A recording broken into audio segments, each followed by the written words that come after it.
Welcome to February's Ask Me Anything. In our February video, we are going to review making sure everything is set up properly for your year, your schedule, your metrics, your goals, and then we will talk about what I do to study and how I get in my downtime. So first, let's make sure that everything is set up for your year. Now, many of these things should have been done in October or November, but now that we're into February, let's hope that everything is done. First, I want to make sure that you've got your #1 metric for success file ready to go. 3-hole punch binder folder. Up here, you should have a label that has your goal for new patients. So let's say it's 400. You should have CMT, new patient goal 400. Inside, you should have your sheets ready to go. Now, if your goal is 400, you should have at least 450. The law of capacity is going to kick in. If you only have 400, you're never going to be able to fill all those up. We want to make sure that we have plenty of space to put in all these new patients that we are looking for. So you want to make sure that your #1 metric is ready to go. All of your graphs are ready for 2022. All of your goals are set. We know what our collections goals are. We know what our office visit goals are, our daily goals, all of the things that we need to track. We want to make sure that we have a goal set for that for the entire year. And also we want to make sure that we have a really great schedule in place. We know what days are off. We know what seminars we're attending. We know when we have patient appreciation days, certain things coming in, all of those things. Make sure now you are setting yourself up for success for the entire 2022. We don't want to run up and go, hey, oh yeah, 4th of July is on a Tuesday. Are we working that Monday? We don't want to run into that at the end of June. We want to know now that that is out and blocked off, and we are not touching any of those vacation days. We are actually utilizing those for our downtime, our mental health. So make sure that we are set up for success for all of 2022. Next, I'm asked frequently, how in the world do I get so much reading in, books in, how do I study? So I'm going to walk you through the quick bullet points of what I do to study. So the bullet point formula is I use Audible. So I will audio listen to a book. If I love the book or I keep finding myself thinking about sentences or thoughts in it, I will then purchase the book. I will then listen and read the book at the same time. Sometimes I'll just read the book. And then from there, I will write all of my notes into a journal from the book. And then from there, I will flag the book. So I use Audible. I have 1 free credit a month on my service. I think you can get more or less. It is what it is. You're buying books, either the audio or the paper version. So that's what I do. And then after that, I will listen to the book.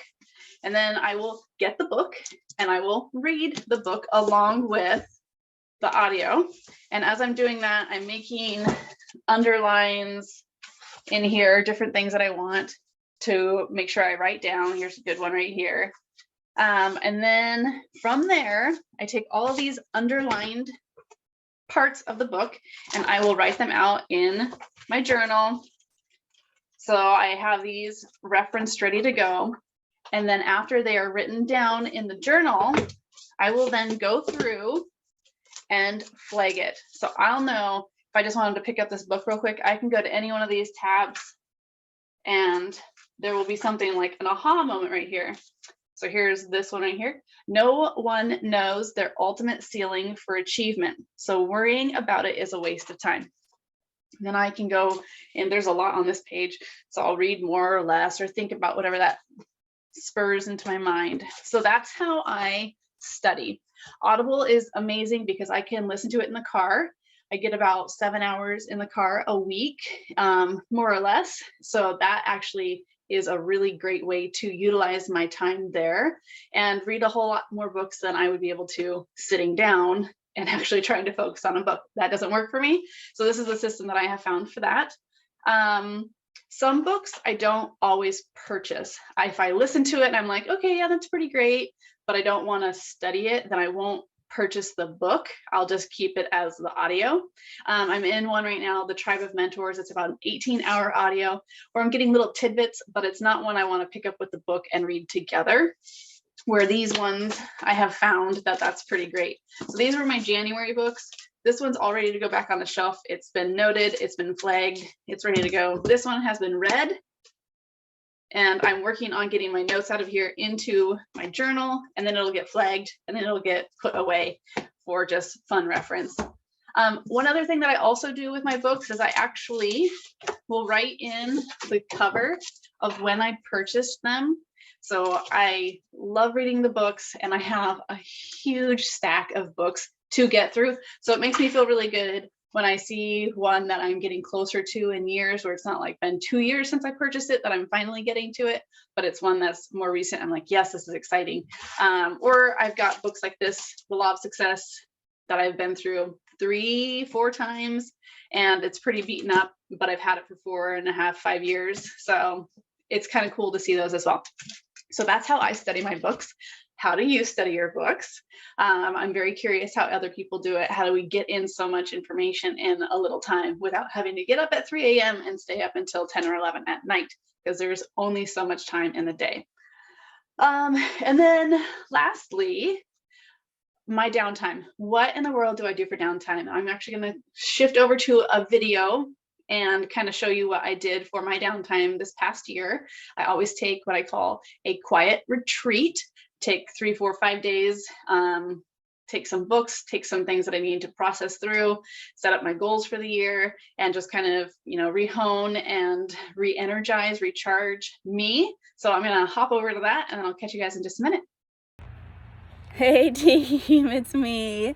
I am often asked what I do for my own personal development and my downtime. And so you happen to be catching me in one of my downtime moments. I am at a no service cabin, which I'm very excited about. Wednesday to Sunday over Thanksgiving weekend. Yes, I am giving up time with my family, which hopefully in the future you'll understand.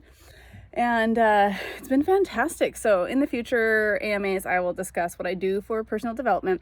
I do affirmations in the morning. I have a couple podcasts that I listen to, a couple videos that get sent to me, and then I do a couple readings. There's just a couple foundational things that are so key to keeping me on point and where I need to be in my life to keep myself elevated and happy. And I know when I don't do those things, it affects me greatly. So I try to make sure that I get those things in, and I will discuss this with you at a later date. But I want to talk to you about downtime. And downtime in the clinic is completely different than downtime in your whole life. So downtime in the clinic, there should be no downtime. I hate the word. It's going to start raining on me. I'm going to finish this quick then. There should be no downtime in the clinic. You have a list of things that have to get done, and we are so patient oriented that everything we do is for that reason. There's not like never a moment that something has to get done. So there is no such thing as downtime in a clinic. Downtime in your life is a real thing, and I call it recharge time. So right now I'm on a recharge time.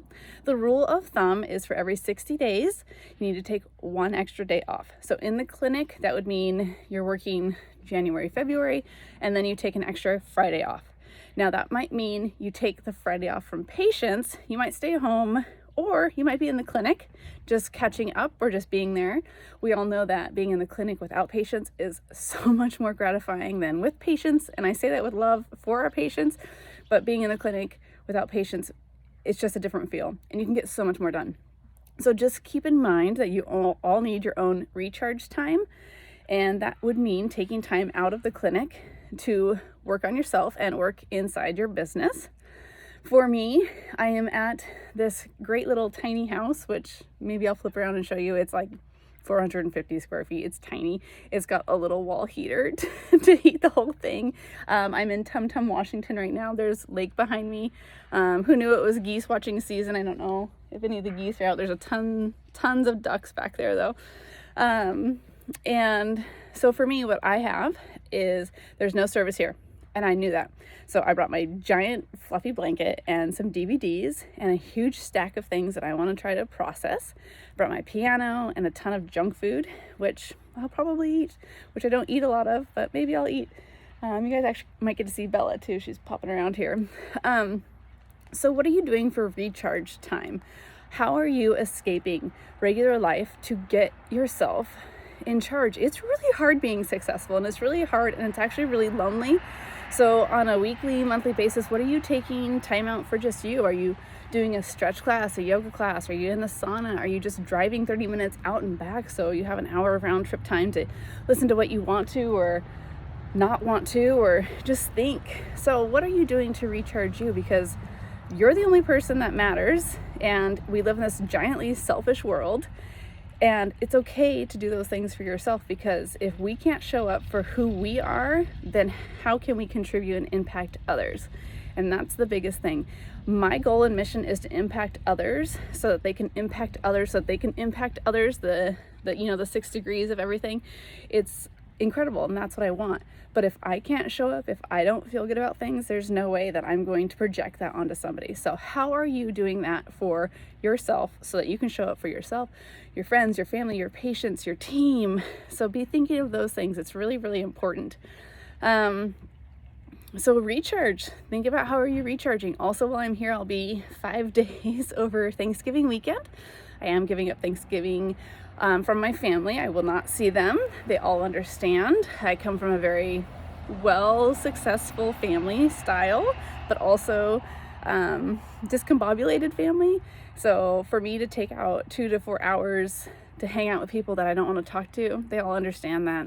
Oh, that's just Amanda. She just wants to be by herself and do these things. And so I've established that for myself. So they don't expect me to show up and be a person that I'm not. I will never be fake with my family and my friends. And so that's something that I've established for myself. But I will tell you that it can be very lonely. Success has a loneliness side to it, and it is hard and it's quiet. So when you find other successful people, just get the tidbits, but know that I don't want to talk about football or politics. I'd rather be reading a book and growing myself so I can get another tidbit to share with somebody else. But that's me, and that's why I'm in a position that I am in my life. So I encourage you to reflect on what you want to do for yourself, recharging, and realizing that no is a complete sentence. You don't have to show up to every event and be here, there, or everywhere at the sacrifice of yourself and your family. Just realizing that these things, apparently I'm on a highway, that these things matter, and you matter, and you being yourself, a whole person, is the most important thing that you can provide to this world. So thank you. I appreciate your time. I appreciate your understanding, and let's get at it. How are we going to recharge? If you need ideas, I've got a plethora of them. And then on to the next part of our AMA. Thanks, guys. Okay, so that's that. I had a great time at the tiny house. I learned a lot and was able to just kind of set some things aside and then hit the ground running in December, which has been really, really great. And so the rule of thumb there is you would like to take 1 day off every 60 days. So to take a Friday off, take a Friday, Monday off. So for January, February, take a Friday, Monday off, give yourself a 4-day weekend, and then hit it again. So it's really important because our batteries aren't always full. We don't have that automatic charger we can just plug into. We have to have that mental recharge downtime. It's impossible to just go, even though I know we wish we could, especially when we're in growth mode. It's a hindrance to have to stop, but it's also so important. If we can't show up for ourselves, then people closest to us also suffer, and we can't be a great team. We can't be a great contributor to chiropractic. So it's super important that we are being recharged with our downtime. So then that goes back to our schedule. Make sure that it's on the schedule. And once it's on the schedule, it's not touchable. That's your weekend, that's your day, that's your afternoon, whatever it is. Put your phone away, and you are just with you doing the things that you want to do in order to show up the next time you need to. All right, so happy February. I'm wearing my heart shirt just for you guys, and in pink. You guys don't usually see me outside of royal blue. So have a great February. Make sure you are showing some gratitude. We're sharing love. I want to make sure, let me know how you guys do your own studying, what you guys are doing for your downtime and recharging as well. I look forward to reading those comments. If you need any more help, just go ahead and reach out. I can't wait to continue to communicate and contribute to everybody and our industry. Thanks, guys.